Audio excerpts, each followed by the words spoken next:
blended, and the proportions are perfection. Oh, proportions are perfection. I like that. I should make a t-shirt. Hi everyone, I'm Moody Boo, and I am back with another perfume review.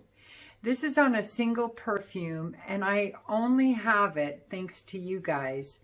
When I put out the call to please let me know some perfumers, perfume houses,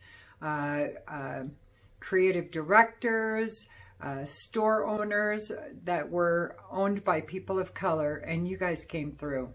And here's another perfume from another house that I'm adoring, just discovered, and that's Savoir Faire. And this is Soul Cafe.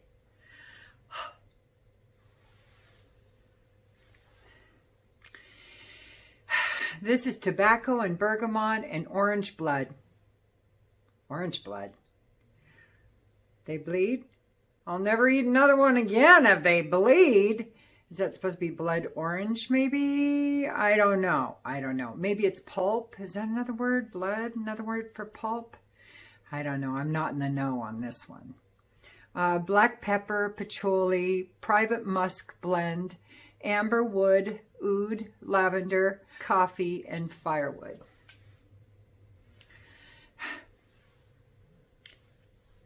This is so pretty, and it is aptly named Soul Cafe.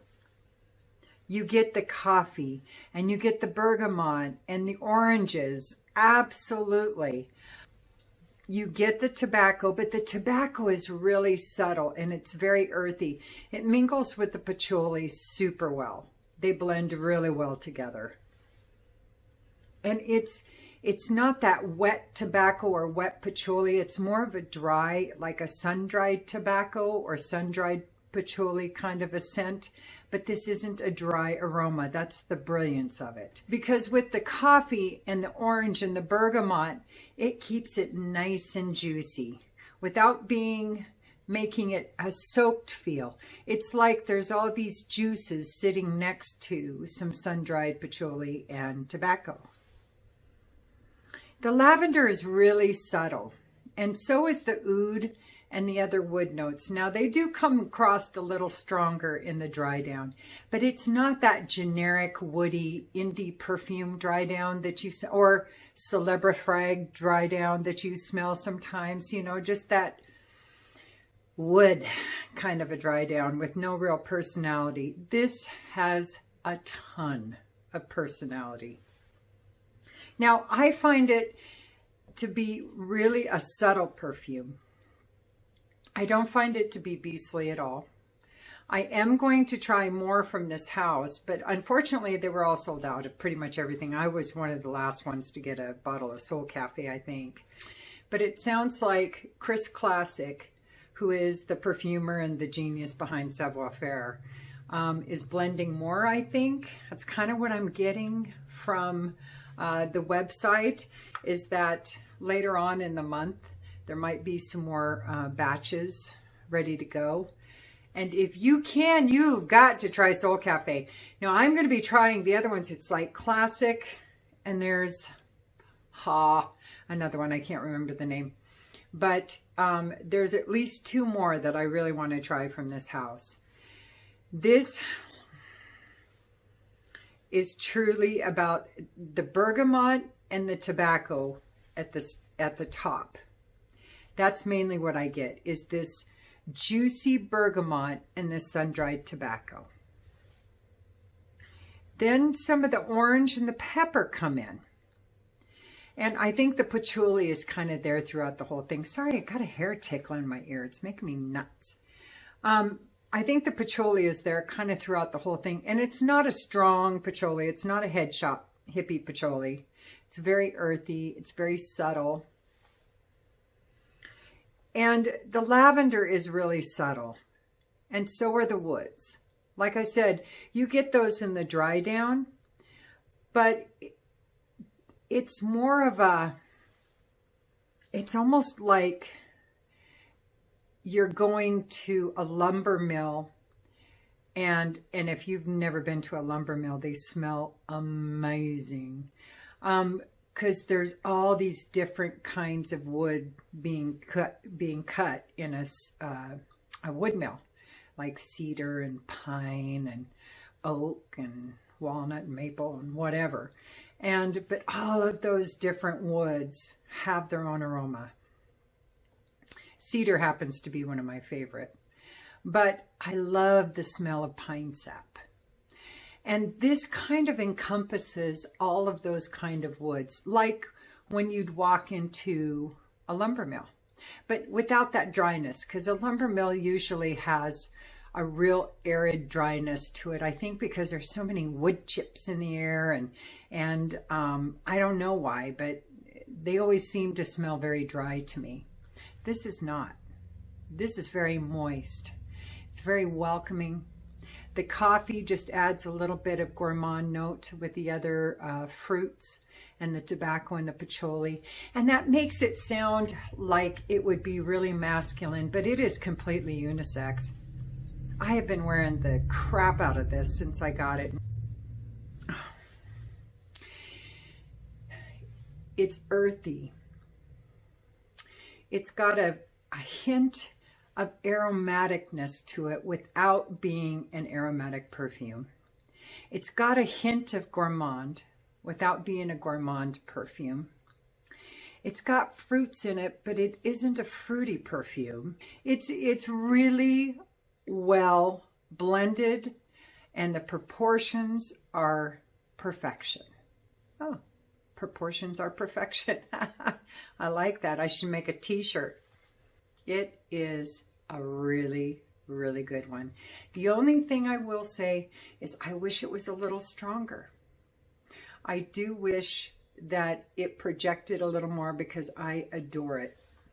And so when I wear it on my clothes, it doesn't have as much of a transformation to the dry down as it does when I wear it on my skin, but it lasts better when I spray it on my clothes.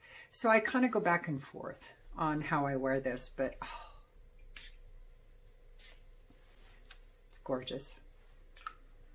And I tell you, that first blast of blood orange and bergamot is beautiful. It goes from uplifting and refreshing at the very top and innocent, a little bit lighthearted, to the tobacco and the pepper and the musk and the patchouli kicking in.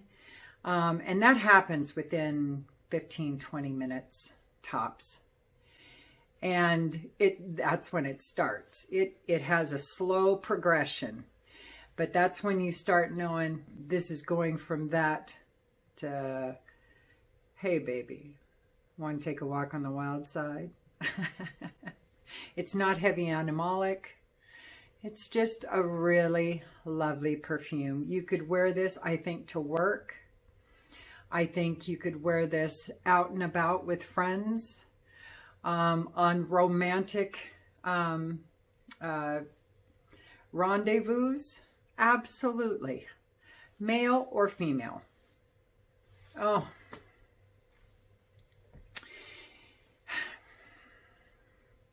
Chris Classic is doing something right here. I don't know why this isn't on Fragrantica yet. It should be on Fragrantica. This, I don't know about other people, but sometimes I surf Fragrantica. I will sit there and I'll pick out a perfume that I love on Fragrantica, and then I go down to what people think it smells like. And if there's perfumes down there I don't know about, then I start hitting those and looking those up. And that's part of how I blind buy my perfumes, is just surfing Fragrantica. And I think this would get a lot more airtime if it was on Fragrantica. So I'm just saying, it should be. It's a good one. It's a great one. Performance, like I said, I do wish it projected more because I adore it. But it's moderate in its projection. For me, this is just for me. I get about elbow's length, 2 arms length, somewhere in between hand and elbow. But it lasts well. It lasts a good 6-7 hours for me. I think you could wear this year round. Absolutely no problem. And I think you could wear this in a whole lot of climates too. So very versatile. Prices are really reasonable for this perfume. So I will put a link below to Chris Classic's website, Savoir Faire.